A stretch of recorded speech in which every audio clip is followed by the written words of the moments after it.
Hello నమస్తే, welcome to signal TV. నేను వందన. ప్రస్తుతం ఇప్పుడు మనం చూసుకున్నట్లయితే ఇందిరా పార్క్ దగ్గర ఉన్నాము. ఇక్కడ ఉప సర్పంచులు అందరూ వచ్చి ధర్నా చేస్తున్నారు. మరి వాళ్ళ ఒక డిమాండ్స్ ఏంటి, వాళ్ళ మాటలను తెలుసుకుందాం. మీ పేరు? నా పేరు ఆగపాటి రాజు. ఏ ఊరు నుంచి వచ్చారు? వర్ధన్పేట మండలం, వరంగల్ జిల్లా, ఉప్పరపల్లి ఉప సర్పంచ్. నేను వర్ధన్పేట మండల వర్కింగ్ ప్రెసిడెంట్. ఇక్కడ ధర్నా చేపట్టారు కదా, ఎందుకు చేపట్టారు? ఈ ధర్నా అవాస్తవాలు ప్రచారం అవుతున్నాయి. చెక్ పవర్ రద్దు అనే విషయం మీద మళ్ళీ మాకు ఉప సర్పంచ్లకు సర్పంచ్లతో సమానంగా మేము పనిచేస్తున్నాం. ఊళ్ళల్లో వార్డు మెంబర్లు అందరినీ కలుపుకపోయి గ్రామాభివృద్ధికి తోడ్పడుతున్నాం. కాబట్టి ఈ వస్తున్న వదంతులపై మేము రాష్ట్ర కమిటీ, జిల్లా కమిటీ పిలుపు మేరకు ఇందిరా పార్క్ దగ్గర ఇప్పుడు మేము ధర్నా చేస్తున్నాము. ఈ వదంతులు ఎమ్మటే ఖండించి చెక్ పవర్ యథావిధిగా కొనసాగాలని ప్రభుత్వం నుంచి మాకు ప్రకటన రావాలనే ఉద్దేశంతో మేము ఈ ధర్నాకు వచ్చామండి. చెక్ పవర్ రద్దు చేస్తే మీకు ఏ విధంగా నష్టం జరుగుతుంది? చెక్ పవర్ అనేది గత ప్రభుత్వం పెట్టింది. ఎలక్షన్ ముందు కూడా ప్రభుత్వము చెక్ పవర్ ఉందంటేనే మేము పోటీ చేశాము. చెక్ పవర్ అనేది, జాయింట్ చెక్ పవర్ అనేది ప్రజలకు మేలు చేసే విధంగా ఉన్నది. పారదర్శకంగా అంటే అవినీతి లేకుండా అందరికి తెలిసే విధంగా ఉంటుందనే ఉద్దేశంతో ఉన్నది. చెక్ పవర్ రద్దు చేస్తే అది మన అధికారుల చేతులకు పోతుంది. అది అవినీతికి పాల్పడేందుకు అవకాశం ఉంటుంది. అసలు ఉప సర్పంచ్ పదవి అవసరం లేదు, విలేజ్ సెక్యూరిటీ అది మెయిన్ ఇంపార్టెంట్ అంటున్నారు. మరి దానికి ఏం చెప్తారు? లేదండి, గత ప్రభుత్వం ఇట్లయితేనే ఉప సర్పంచ్ అనేది మేము వార్డు మెంబర్లతో ఎన్నుకోబడ్డాం కాబట్టి దాంతో అవినీతి లేకుండా ఉంటుంది. చెక్ పవర్ అనేది తీసేయడం వల్ల ఏమవుతుందంటే అది సెక్రటరీ దగ్గరికి పోతుంది. వచ్చే నిధులు దుర్వినియోగం అయ్యే అవకాశం ఉంటుంది. ఉప సర్పంచ్గా మీకు ఏ విధంగా పనులు ఉంటాయి ఊర్లో? సర్పంచ్ తోటి సమానంగా మేము పనిచేస్తున్నాము.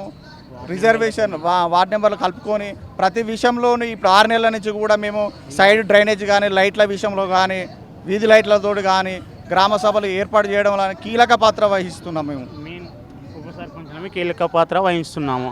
ఉప సర్పంచ్లము కానీ మనకు వచ్చే నిధులు గ్రామ పంచాయతీకి మనకు చెక్ పవర్ లేకపోతే సర్పంచ్ ద్వారా, సెక్రటరీ ద్వారా చాలా ఇబ్బందులు కలిగే అవకాశాలు చాలా ఏర్పాటుగా కలగడానికి సిద్ధంగా ఉన్నాయి. కాబట్టి మనకు వచ్చే నిధులు మన ప్రజలకు ప్రతి ఒక్కటి కూడా ఫండ్స్ అందే విధాలా చూడాలంటే ఖచ్చితంగా ఉప సర్పంచ్ ఉండాల్సిందే ప్రతి ఒక్క గ్రామ పంచాయతీ. లేకపోతే చెక్ పవర్ రద్దయిందనుకో వచ్చే నిధులు సర్పంచ్, సెక్రటరీలు తొలగించడం చాలా ఇబ్బందిగా, గ్రామాలలో చాలా దోపిడీ జరగడం ఉంటుంది. ప్రభుత్వానికి ఏం డిమాండ్ చేస్తున్నారు ఫైనల్గా? మేము ప్రభుత్వానికి ఫైనల్గా డిమాండ్ చేసేది రెండు మేడం. మూడు అంశాలు ప్రధానంగా. ఒకటి, గ్రామంలో ఉప సర్పంచ్ యొక్క పదవి ఎంత కీలకమనేది అంటే రాష్ట్రంలో ఉప ముఖ్యమంత్రి పదవి ఎందుకు మేడం? ప్రభుత్వాన్ని సూటి ప్రశ్న వేస్తున్నాం. ప్రభుత్వాన్ని సూటి ప్రశ్న. ఒక గ్రామానికి ఉప సర్పంచ్ ఎంత, రాష్ట్రానికి ఉప ముఖ్యమంత్రి ఎంత ముఖ్యమో గ్రామానికి కూడా ఉప సర్పంచ్ అనేది అంతే ముఖ్యం మేడం. ఈ చెక్ పవర్ మీద వస్తున్న కథనాలు ఎంత అవాస్తవం అంటే ఎందుకు ఖండిస్తున్నామంటే ఒక ఉప సర్పంచులుగా ప్రభుత్వం యొక్క ప్రభుత్వ గ్రాంట్లు, ప్రభుత్వ 15th ఫైనాన్స్ నుంచి వచ్చే గ్రాంట్లు కానీ వీటి మీద పర్యవేక్షణ అధికారం మాకు కూడా ఉండిపోతుంది. ఈ పర్యవేక్షణ అధికారం మాకు లేకపోతే చెక్ పవర్ని తీసేస్తే సర్పంచుల పెత్తనమే చెలాయిస్తారు మేడం. సర్పంచ్కి ఇన్ఫర్మేషన్ అనేది పబ్లిక్ తెలియదు. పబ్లిక్ కంప్లీట్గా ఇన్ఫర్మేషన్ అనేది తెలియదు. సర్పంచులకే పూర్తి అధికారం అయిపోతుంది. సో ఉప సర్పంచ్, గ్రామానికి ఉప సర్పంచ్ అవసరం లేనప్పుడు రాష్ట్రానికి ఉప ముఖ్యమంత్రి ఎందుకు మేడం? దేశానికి ఉప ముఖ్యమంత్రి ఒక్కసారి ఆలోచించండి. ప్రభుత్వం ఒక్కసారి ఆలోచించాలా మేడం? ప్రభుత్వం ఆలోచించకుండా విచ్చలవిడిగా నిర్ణయం తీసుకుపోవడం. మేము ఇప్పటికీ ప్రభుత్వాన్ని ఏమి వ్యతిరేకించట్లేదు.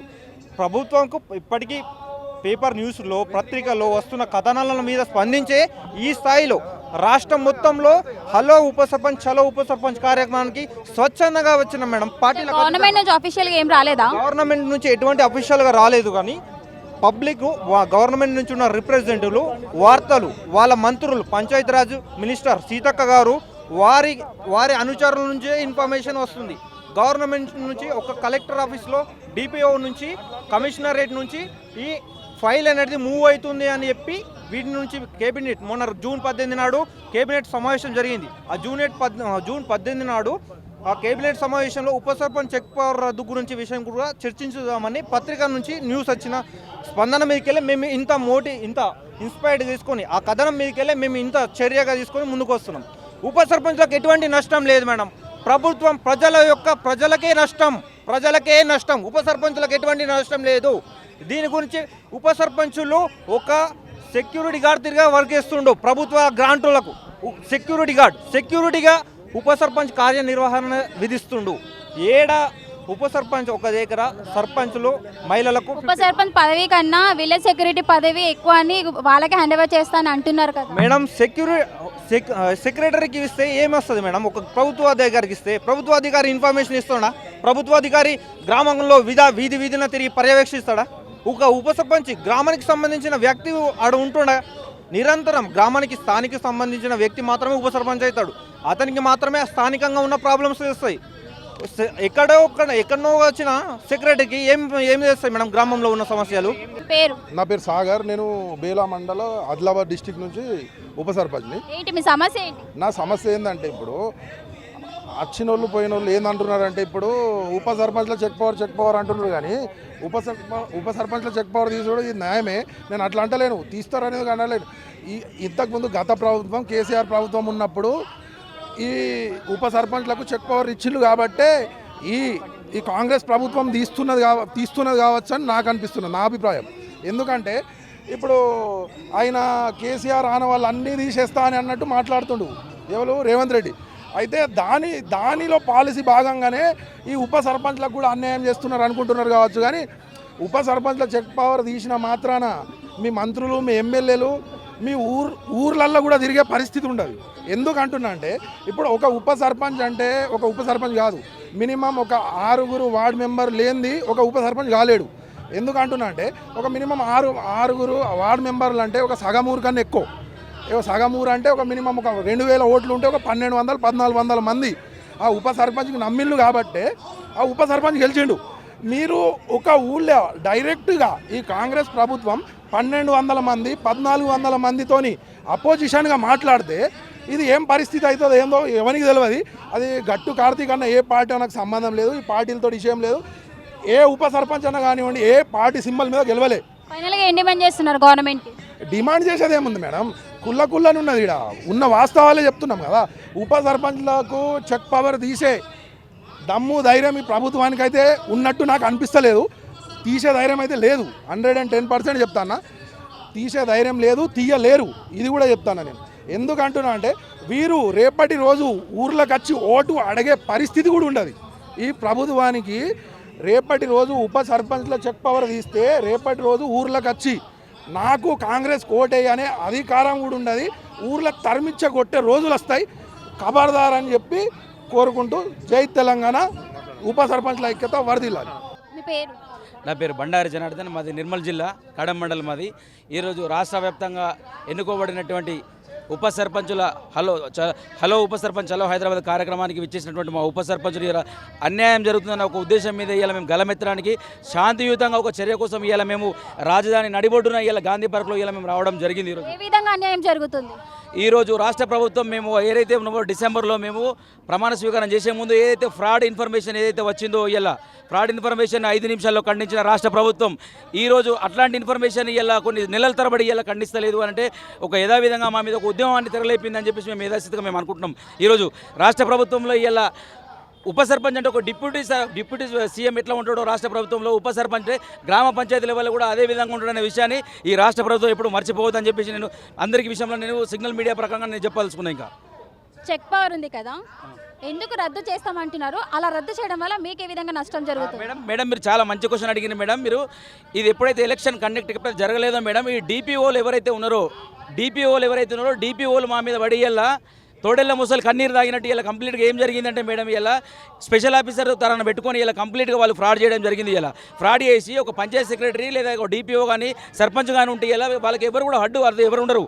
ఇలా మీకు అన్యాయం నిజంగా జరిగింది అని ఉంటే తెలంగాణ ప్రభుత్వం అన్యాయమే జరిగింది అన్యాయం చేస్తారు ఉప సర్పంచులు అనుకుంటే మీరు తక్షణంగా మీ దగ్గర ఇవాళ మీ ఎన్నో కమిటీలు ఉన్నాయి, మీరు మా మీద అబ్జర్వేషన్ మీరు చేయండి. ఇలా తప్పకుండా మీకు ఎక్కడ అన్యాయం జరిగిందో మాకు ఖండించండి. మీరు తప్పకుండా మమ్మల్ని 14 సంవత్సరాలు మమ్మల్ని జైల్లో పెట్టండి, కానీ తప్పకుండా మా మీద రూమర్స్ స్పెండ్ చేస్తాం. ఉప సర్పంచుల ఐక్యత దెబ్బతినాలని చెప్పేసి ఈ రాష్ట్ర ప్రభుత్వం కానీ వివిధ పార్టీలు కానీ దెబ్బతీయాలని చూస్తే మేము ఇక్కడ ఊరుకునేది లేదు. ఈ ఉద్యమాన్ని ఇంకింత ఉధృతం చేస్తాం. మా రాష్ట్ర ప్రభుత్వం మన బుట్ల కార్తీక్ ఆధ్వర్యంలో ఇంకా కూడా మా అందరం కూడా మేము ఉప సర్పంచులు మేకతాడిపై ఉండడం చెప్పి మేము తెలియజేస్తున్నాం. మేడం ఇప్పటివరకు ఏ అధికారైనా స్పందించారా దీని మీద? రాష్ట్ర ప్రభుత్వం తక్షణమే స్పందించాలని చెప్పేసి మేము మనసారా కోరుకుంటున్నాం మేడం. ఈ శాఖ మంత్రివర్యులైనటువంటి సీతక్క గారు కూడా ఇమీడియట్ స్పందించాలని కోరుకుంటున్నాము. ముందు మేము ప్రమాణ స్వీకారానికి 5 నిమిషాల్లో స్పందించిన గవర్నమెంట్ ఇలా నెలల తరబడి కూడా ఇట్లాంటి ఫ్రాడ్ మెసేజ్లు వచ్చినా కానీ ఎందుకు స్పందిస్తలేదు మా మీద? మరి 2018 చట్టమే మేము అడిగేది 70 రాజ్యాంగ సవరణ 70/3 ఉన్న సవరణ చట్టం ప్రకారమే మేము ఇలా ఓదలుచుకున్నాం. రాజ్యాంగ ప్రకారంగానే మేము ఏది కూడా మేము ఫ్రాడ్గా ఓదలుచుకోలేము. ఇలా మేము కూడా ఓటు హక్కు ద్వారా వచ్చాం. మేము పబ్లిక్ రిప్రజెంటేటివ్గా ఉన్నాం. మేము ఇలా మీకు అన్యాయం జరిగిందా? మీ దగ్గర ఉన్నదిగా సిబిఐ ఉన్నదిగా, సిబిఐ వేయండి. ఇలా ఒక్కొక్క ఉప సర్పంచ్కి ప్రతిదీ కూడా మీరు ఇలా ప్రత్యేకమైన కమిటీ వేసి మండల కమిటీ వేసి ఇలా మీరు ఏం ఫ్రాడ్ జరిగిందో మీరు తెలుసుకోండి. కానీ రాష్ట్ర ప్రభుత్వం మీద ఉప సర్పంచుల మీద జులుం చూపించేసి మా ఐక్యత దెబ్బతీయాలని చూస్తే మీకు ఇది సబబు కాదు. శాంతిగా మేము బోదలుచుకున్నాం. మేము ఎప్పుడు కూడా మీరు ముసలి కన్నీరు కాల్చదని చెప్పి సభాముఖంగా సర్పంచుల సంఘం రాష్ట్ర ప్రభుత్వం తరఫున నేను చెప్పదలుచుకున్నా. ఇప్పుడు ఇలా 1,96,000 1,20,000 లేపుతారు. వాళ్ళు స్పెషల్ ఆఫీసర్కి ఇచ్చారు. సర్పంచ్ల ఎలక్షన్ కాకముందు 20,000 అయితే బకెట్కి ఒక బకెట్ 4,000 5,000 బకెట్ 4 బకెట్లు వేసి ఇలా ₹1,00,000 బిల్లు లేపుతారు. ఇంతకుముందు మీరు లేకముందు ఇచ్చినామని స్పెషల్ ఆఫీసర్ సర్పంచ్ ఉంటే అంతే, రాసుడు గీకుడు లేపుడు. ఉప సర్పంచ్ అడిగేటోడు ఉండదు కదా. ఇలా దోసుకున్న వాళ్ళకి దోసుకున్నంత అయితే అనేది చేయాలనుకుంటారు. పెద్దయ్య ఇప్పుడు ఫైనల్గా ప్రభుత్వానికి ఏం డిమాండ్ చేస్తున్నావు? ప్రభుత్వానికి ఉండాలని డిమాండ్ చేస్తున్నాం. ఉప సర్పంచ్ చెక్ పవర్ ఉండాలని డిమాండ్ చేస్తున్నాం. అంటే ఉప సర్పంచ్ పదవి అంత ఇంపార్టెంటా? అవును, అంతే. ఇప్పుడు బట్టి విక్రమ ఎంత ఇంపార్టెంట్, గ్రామ పంచాయతీకి ఉప సర్పంచ్ కూడా అంతే ఇంపార్టెంట్. మరి అవి కూడా పదవి ఇంపార్టెంట్ కాదు, అందుకే విలేజ్ సెక్రటరీని పెడతాను మీ ప్లేస్లో అని అంటున్నారు. సెక్రటరీని ఇంతకు ముందు పెట్టి ఒక 4 బకెట్ల కలర్ వేసి ₹1,00,000 బిల్లులు నొక్కుతారు. ఇవాళ మీరు లేకముందు 4 బకెట్లు, పెద్ద గ్రామ పంచాయతీ ఉంటే 4 బకెట్లు పడుతుంది. ఒక్కొక్క బకెట్ 5,000 2,500 ఉంటుంది. అది వేసి ₹1,00,000 దొబ్బుతారు. ఇవాళ మీరు లేకముందు వేసినా మా గవర్నమెంట్ వాళ్ళు ఇచ్చారు అని అసలు సందువాడకనే ఉప సర్పంచ్ చెక్ పవర్ తీస్తామని అనుకుంటుంది అంతే. ఉప సర్పంచుల యొక్క డిమాండ్లు చూసుకున్నట్లయితే వాళ్ళ గౌరవ వేతనం 5,000, అలాగే వార్డు మెంబర్స్కి 3,000 ఇవ్వాలని, అలాగే చెక్ పవర్ రద్దు చేయొద్దని ఇక్కడ ఉప సర్పంచులు అందరూ కలిసి ధర్నా చేస్తున్నారు. మరి దీనిపై అధికార ప్రభుత్వం ఏ విధంగా స్పందిస్తుందో మనం అందరం ఎదురు చూడాలి. కెమెరామెన్ రాజుతో రిపోర్టర్ వందన, సిగ్నల్ టీవీ.